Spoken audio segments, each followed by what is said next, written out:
अंबेडकर नामा ऐसा हमारे पास में इतना बढ़िया ज्ञानवर्धक चैनल है जिसको सब्सक्राइब करना ही चाहिए, पूरे देश के मूल निवासियों को करना चाहिए और मूल निवासियों के इतर भी जो लोग हैं उनको भी देखना चाहिए ताकि नॉलेज बढ़े और बाबा साहब के कामों के बारे में लोगों को जानकारी हो सके। इस देश का राष्ट्र निर्माता के रूप में बाबा साहब ने जो काम किया है उसको लगातार आप बताते रहते हैं और ये हमारे बच्चों के लिए और उनके बच्चों के लिए भी बहुत उपयोगी है।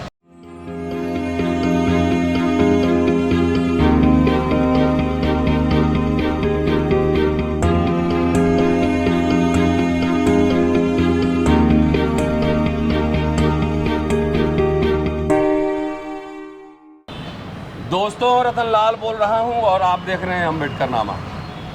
जैसा कि आप जानते हैं कि अम्बेडकर नामा की एक मुहिम है कि बहुजन संघर्ष से जुड़े दस्तावेजों को, उनकी दास्तान को आपके बीच लाई जाए, उनकी उपलब्धियों को, संघर्ष को, जीवन गाथा को, अपने बहुजन नायक और नायिकाओं के जीवन गाथा और उनकी उपलब्धियों से आपको रूबरू कराई जाए। इसके अलावा अभी वर्तमान समय में जो जुड़ी दास्तान है, जो सूचनाएं हैं, जो आपके लिए काफ़ी महत्वपूर्ण हो सकता है, वैसे सूचनाओं से भी आपको रूबरू कराता हूँ। आज मैं बहुत ही महत्वपूर्ण जगह पे हूँ। आज छत्तीसगढ़ की राजधानी रायपुर से 40-45 किलोमीटर दूर भिलाई स्टील प्लांट के नाम से आप जानते हो, और आज वहीं पे हूँ। 2 दिन का यहाँ बहुत ही शानदार भव्य कार्यक्रम है। संविधान मेला लगा है। कल एक प्रोग्राम हो चुका है, उसमें मेरा व्याख्यान हो चुका है, आज भी होना है और उसके विजुअल्स भी आपको दिखाऊंगा, वहाँ कुछ साथियों से बातचीत करूंगा। लेकिन आज मैं बाबा साहब की प्रतिमा के सामने खड़ा हूँ और ये बहुत महत्वपूर्ण जगह है। और ये इस तरह से जो रोड आप देख रहे होंगे, ये भिलाई स्टील प्लांट की ओर जाता है, भिलाई शहर की ओर से ये कनेक्ट करता है। और जब ये फ्लाईओवर बनाया गया था तब बाबा साहब की मूर्ति को यहाँ से हटाने की योजना थी, लेकिन काफ़ी संघर्ष हुआ और सरकार इस मूर्ति को नहीं हटा पाई। रोड को थोड़ा सा टेढ़ा करके थोड़ी दूरी से निकाला गया। अभी आप देख रहे हैं मैं खड़ा हूँ नेशनल हाईवे नंबर 6 जो कि हावड़ा से मुंबई जाती है, कनेक्ट करती है मुंबई और हावड़ा को। और ऊपर आप फ्लाईओवर देखेंगे, बहुत ही ऊंचाई से फ्लाईओवर ले जाया जा रहा है और यहाँ बाबा साहब की प्रतिमा है। इस प्रतिमा को बचा लिया गया है और उसको व्यवस्थित रूप से एक स्तूप के आकार में इसको बनाया जाएगा। इसके लिए भी काफ़ी साथियों ने यहाँ संघर्ष किया है। मेरे साथ कई साथी यहाँ पर मौजूद हैं। हमारे साथ सुनील राम टेके साहब हैं और राउत साहब हैं, कई साथी गणमान्य साथी मौजूद हैं। हम इनसे बात करना चाहेंगे कि संविधान दिवस तो मुझे लगता है कि भारत में सबसे पहले छत्तीसगढ़ में भिलाई में ही मनाया जाना शुरू किया गया। जब प्रधानमंत्री नरेंद्र मोदी 25 नवंबर 2015 को जब संसद में उन्होंने भाषण दिया था, तब जाकर एक आधिकारिक रूप से एक तरह से घोषणा हुई कि संविधान दिवस है। उसके पहले सिर्फ भिलाई में ही करीब 3 दशक से ज़्यादा से संविधान दिवस मनाया जाता रहा है। क्या है इसका इतिहास, संघर्षों का इतिहास क्या है, ये मूर्ति बाबा साहब की यहाँ कैसे लगी है, ये तमाम सूचना आपको इस एपिसोड में दी जाएगी।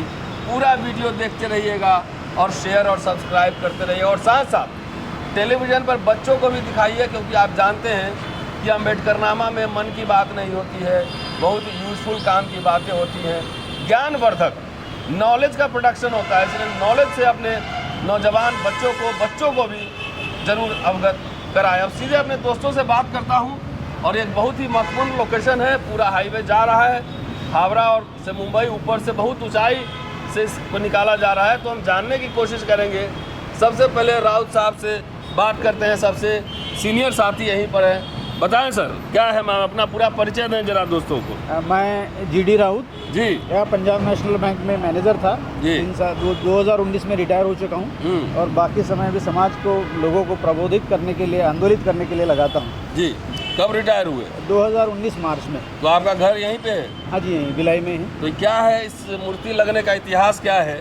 कैसे क्या हुआ जरा बताइए दोस्तों को। सुनील रामटे जी की पिताजी ने इसके लिए संघर्ष किया। मैं अच्छा। समझता हूँ कि ये ज़्यादा अच्छे तरीके से बता सकते हैं इस मोमेंट के। अच्छा। हाँ, उनके पिताजी ने संघर्ष किया। ये लगी तो मेरे ख्याल से माधवराव सिंधिया और अर्जुन सिंह जी उस समय में यहाँ मुख्यमंत्री थे। बड़े संघर्ष के बाद में मूर्ति लगी और 14 अप्रैल के दिन विशेष तौर पर यहाँ पर एक बाबा साहब की जयंती मनाई जाती है और छत्तीसगढ़ के मुख्यमंत्री से लेकर बाकी लोग भी यहाँ इकट्ठा होते हैं। सारी जगह से रैलियाँ निकाल सब यहाँ पे। हाँ जी, सारी कितनी जगह से तारीख रैली को? निकाल के 14 अप्रैल के दिन। 14 अप्रैल के दिन बड़ा कार्यक्रम होता है।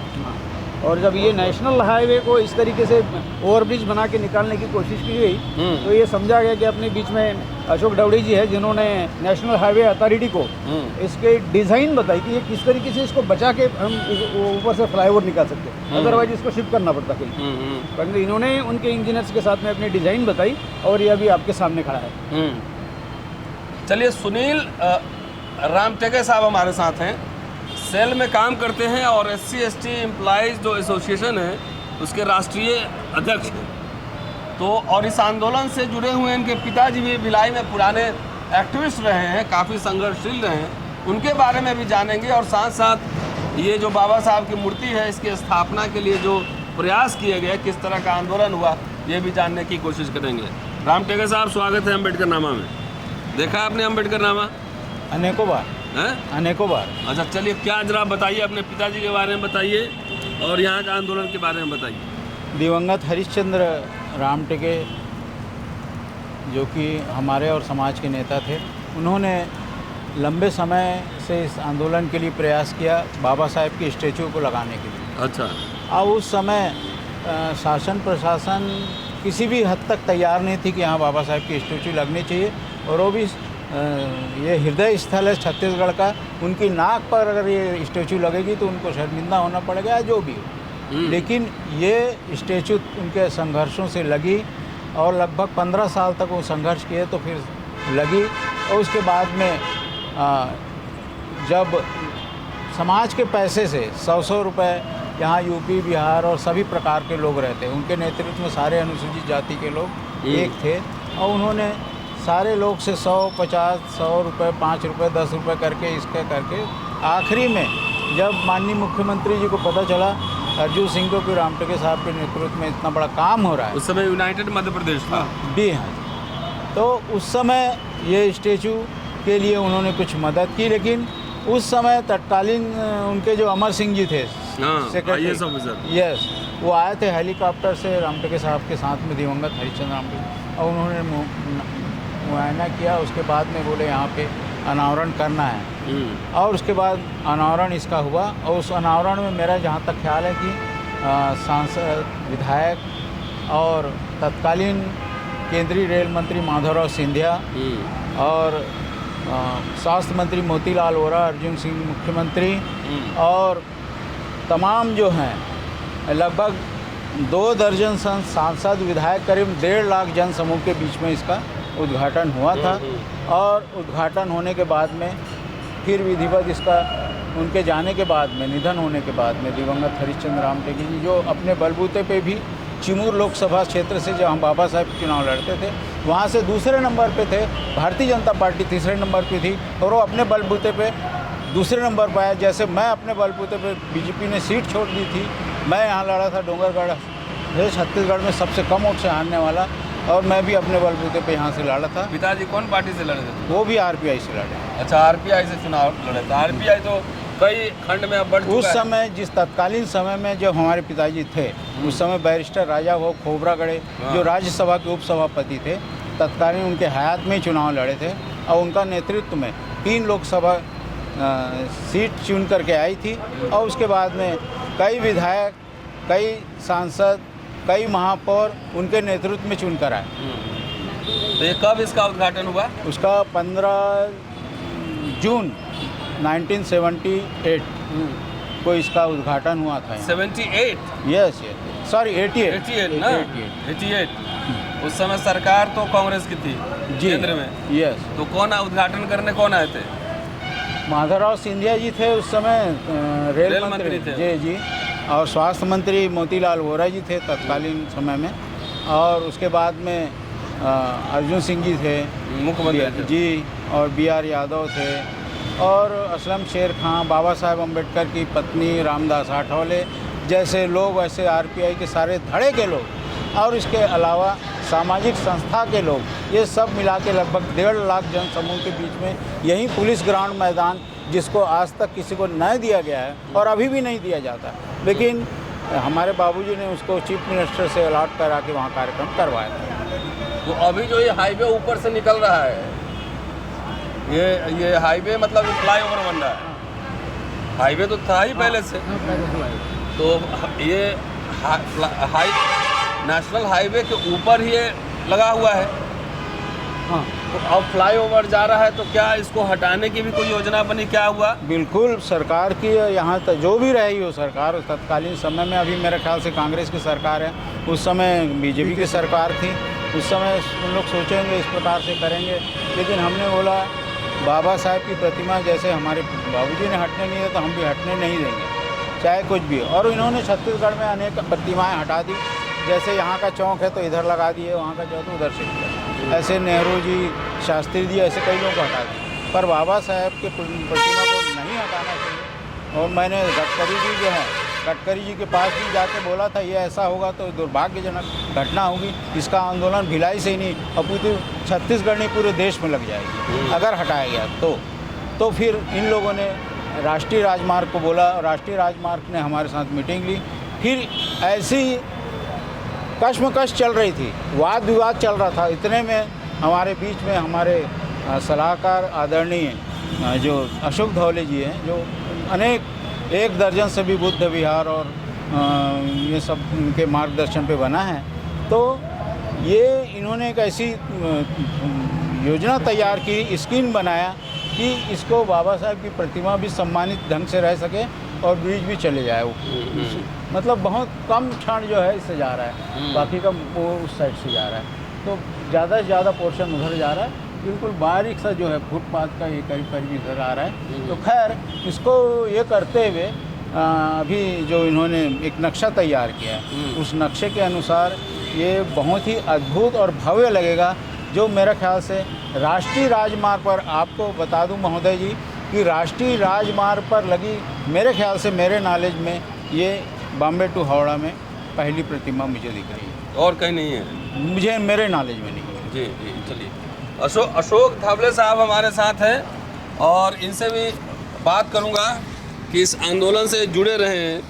तो धवले साहब जरा अपने बारे में दोस्तों को बताएं। जय भीम सर। जय भीम। यहाँ सभी लोगों को मेरा सादर जय भीम। मैं अशोक ढावड़े, मैं आर्किटेक्ट भी हूँ और अच्छा, आर्किटेक्ट हैं? हाँ, वाटर रिसोर्सेज डिपार्टमेंट में सर्विस करता हूँ सर। अच्छा सर, ये मैंने यहाँ के भिलाई में ये जो फ्लाईओवर जा रहा है, ये कम से कम, ये पुराना फ्लाईओवर है जो 25 फीट ऊपर से है, और इसके ऊपर जो नेशनल हाईवे पर जो फ्लाईओवर जा रहा है वो 60 फीट ऊपर की दूरी से जा रहा है। अच्छा। उसकी हाइट 60 फीट है। उस 60 फीट के पहले एक जैसा दीक्षा भूमि में स्तूप है, दीक्षा भूमि के पैटर्न पे ही एक मैंने इसका डिज़ाइन किया है जो हाफ सर्कल में है, उसका नक्शा भी, और उसी प्रकार से इसका कार्य भी चल रहा है, और वो बहुत जल्दी 2023 में कार्य पूर्ण होगा, और अभी फिलहाल वो काम चल रहा है, इसलिए काम रुका हुआ है बस।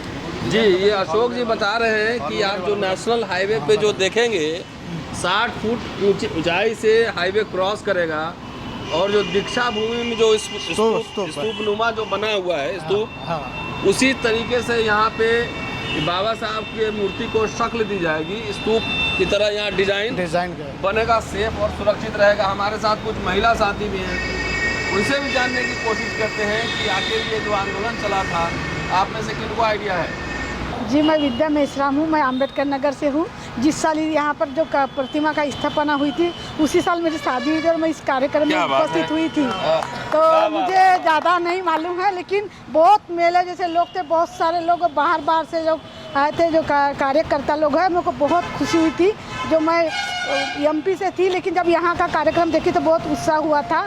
और मुझे एक बात और कहनी है कि ये भिलाई का हृदय स्थल है, पावर हाउस। यहाँ पर 14 अप्रैल हो गया, 6 दिसंबर हो गया, 14 अक्टूबर हो गया, अभी संविधान दिन हो गया।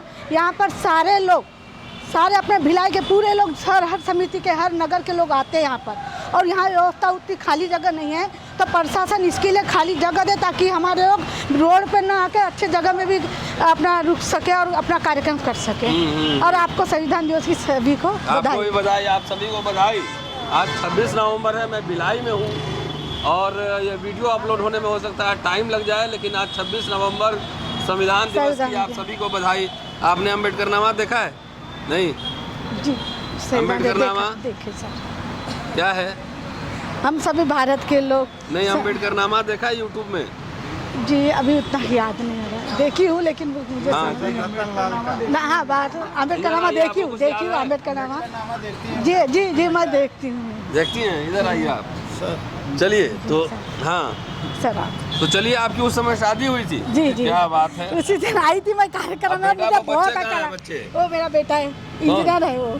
हाँ सर, बताइए अपने बारे में जरा इस मुंह में। आप तो यहाँ के लोकल हैं, भिलाई के हैं, क्या क्या हुआ था और कैसे चल रहा है, क्या मामला है? सबसे पहले तो सबको संविधान दिवस की बहुत बहुत मंगल कामना। जय भीम। प्रोफेसर रतन लाल का जो अम्बेडकर नामा है, मैं उसको नियमित रूप से देखता हूँ और बहुत अच्छा है। हमें संविधान के बारे में, बाबा साहब के वॉल्यूम्स के बारे में जो जानकारी मिलती है आपसे, हम उसके बहुत शुक्रगुजार हैं। थैंक यू कि लगातार आपसे अपडेट मिलता रहता है। और सिर्फ वही नहीं, बल्कि समसामयिक ताज़ा घटनाओं पे भी आपका बहुत शानदार विश्लेषण रहता है। और इसके लिए मैं भिलाई के, छत्तीसगढ़ के, देश के सारे लोगों की ओर से सबको बोलिए सब्सक्राइब कर ले, सुने। जी जी बिल्कुल। अभी 2 लाख ही सब्सक्रिप्शन है। अम्बेडकर नामा ऐसा हमारे पास में इतना बढ़िया ज्ञानवर्धक चैनल है जिसको सब्सक्राइब करना ही चाहिए। पूरे देश के मूल निवासियों को करना चाहिए और मूल निवासियों के इतर भी जो लोग हैं उनको भी देखना चाहिए, ताकि नॉलेज बढ़े और बाबा साहब के कामों के बारे में लोगों को जानकारी हो सके। इस देश का राष्ट्र निर्माता के रूप में बाबा साहब ने जो काम किया है उसको लगातार आप बताते रहते हैं और ये हमारे बच्चों के लिए और उनके बच्चों के लिए भी बहुत उपयोगी है। ये जो भिलाई में जिस जगह खड़े हैं, ये ग्रेट ईस्टर्न रोड कहलाता था।